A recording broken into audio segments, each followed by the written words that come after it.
Welcome to a Legendarium special about Greek mythology, specifically the tragedy of the House of Atreus.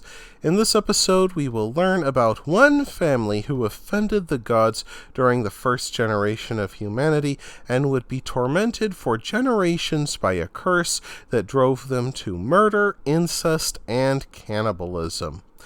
Tantalus, one of Zeus's many half-human sons, became the king of Sipylus, which bordered Lydia. Like other Asian kings in Greek myth, he became famous for his great wealth, alongside Croesus and Midas, so much so that he gave rise to the Greek expression, the talents of Tantalus. For his wife, Tantalus took Eurythymitsa, the daughter of a river god. With her, he begat the charioteer Pelops and a daughter named Niobe. The first generation of mortals received the honor of dining with the gods on Mount Olympus. Wishing to test if the gods really did know everything, Tantalus killed, diced, and cooked his own son Pelops into a stew and served him to the gods. The plan failed when Zeus's Olympians sensed something amiss, except for Demeter, who had become upset over her missing daughter Persephone. She absent-mindedly ate Pelops' shoulder, yet the gods put Pelops back together and restored him to life. Because of Demeter's carelessness, Pelops made a prosthetic shoulder from ivory to replace the one the goddess ate, yet he would not be safe for long. For his father's blasphemy, Zeus cursed the dynasty of Tantalus. Of course, Zeus's vengeance began with Tantalus. In the afterlife, Tantalus received one of those Baroque punishments that Zeus doled out to the particularly wicked. He made Tantalus stand in a pool of water, but he could never drink from it to quench his thirst, for it drained whenever he bent down. As an added frustration, he stood below a tree, but could never take fruit from its boughs, for the branches lifted themselves whenever he reached up. From Tantalus, the English language takes the word tantalize, which describes what Tantalus suffered. Pelops' own sister Niobe would next offend the gods. Niobe became the mother of 14 children, including 9 sons. When the people of her city began worshipping the goddess Leto, Niobe grew vain and told them to worship her instead. Niobe believed that since Leto had only 2 children, the sun god Apollo and Artemis, while Niobe had 14 children, she must be more worthy of worship. Unfortunately, Apollo and Artemis heard Niobe's boast, and they did not appreciate her insulting their mother. Thus they came with bows and arrows and shot each one of her sons and daughters to death. Ovid wrote in the Metamorphoses, "Bereft she sits among the dead, her sons, daughters, and husband, and she stiffens with grief." Niobe wept until she turned to stone and became a cliffside with a gushing waterfall, forever weeping. This story shows the Greek belief that guilt was inheritable, and a person's misfortune could be chalked up in part to the crimes of an ancestor. When it came time for Niobe's brother Pelops to marry, he chose Hippodamia, the daughter of King Oenomaus of Pisa, which is located near the site of the ancient Olympics. Unfortunately, King Oenomaus lusted after his own daughter and contrived to rid her of suitors who he viewed as competitors.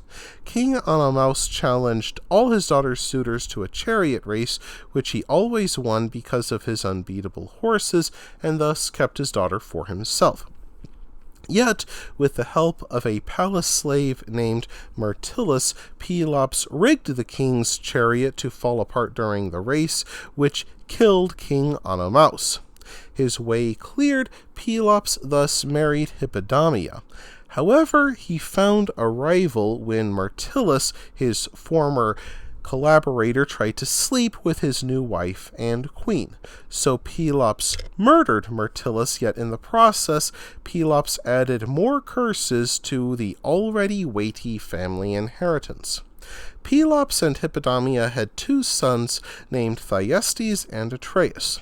During their life, Pelops sired an illegitimate son with another woman. To please their jealous and angry mother, Thyestes and Atreus murdered the illegitimate son, but their angry father sent them into exile in Mycenae, a kingdom ruled by their brother-in-law.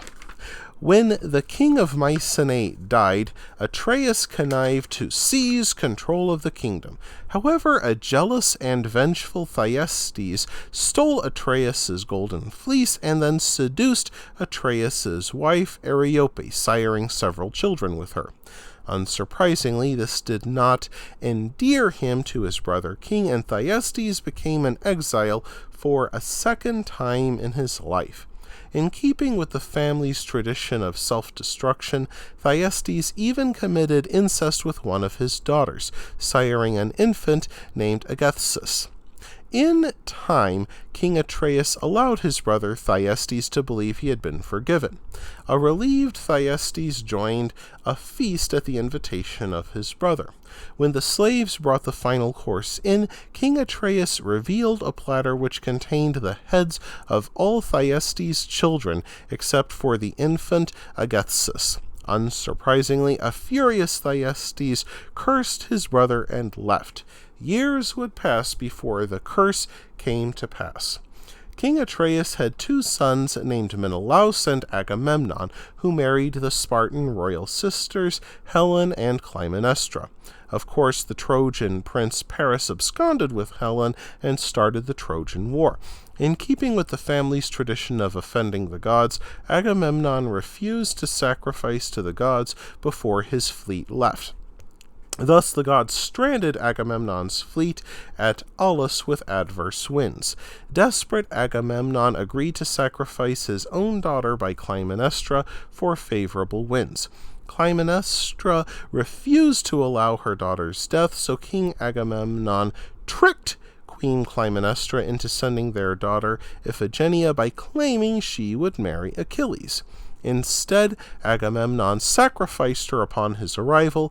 The ships set sail, and Agamemnon spent the next 10 years fighting the Trojans. During this war, the grieving and vengeful Clytemnestra took a lover in the now-grown Agathias, the only survivor of Atreus's grisly feast, and sent her son Orestes away so he would not get in the way. After he seized Troy, Agamemnon enslaved a woman named Cassandra to be his bed companion. Before, the priestess Cassandra spurned the advances of Apollo, and he cursed her to know the future, but she would never be able to make anyone believe her.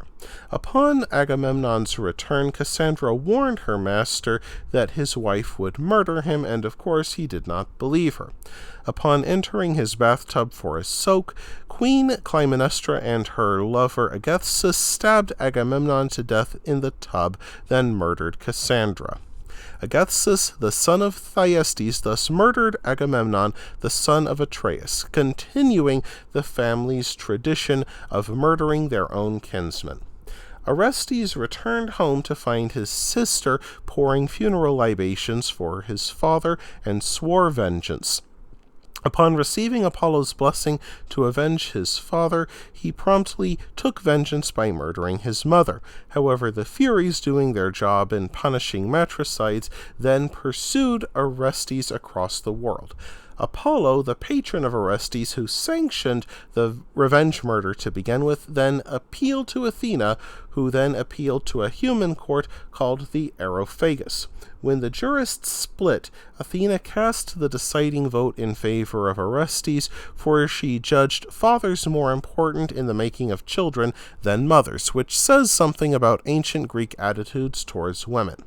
This finally put an end to the curse of the house of Atreus. This tragic story, with its eventual end, shows that the ancient Greeks prized justice and rationality. Even the most wicked families could only be punished for so long. That wraps things up for this episode of The Legendarium. I hope you enjoyed it. If you did, press like. If you want to see more, press subscribe. And if you've got anything to say, let me know in the comments section. Thanks again for joining me, and I hope that you have a great rest of the day.